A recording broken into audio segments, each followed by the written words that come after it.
How to make a presentation using Canva. First, open the Canva app and find the presentation, then click. After nun, click the design para sa mga templates na available and make sure wala siyang crown.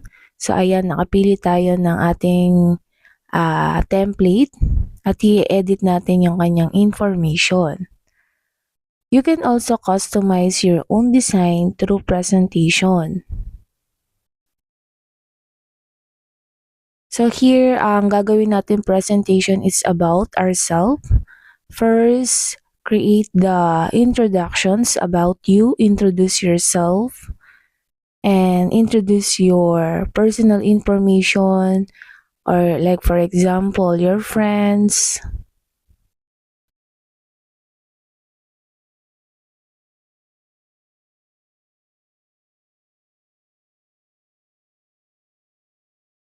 Through insert or upload photos. Then you can put your hobbies or write your hobbies.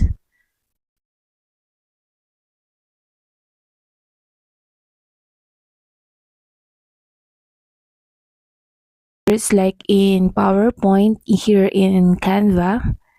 Then your favorite subjects, like for example, TRE and math. You can also use an elements or pictures that shows the symbols of TLE and math. Then add your fun facts about yourself, like for example, your birthday.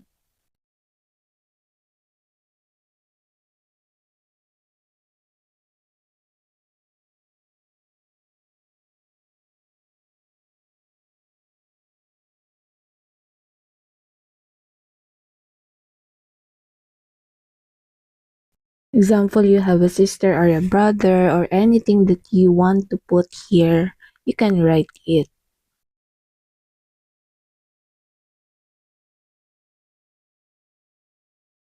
Like your favorite food. So this presentation is all about yourself. So you can add more information about yourself para mas madali ka nilang makilala. Like for example, your goals, what is your goals?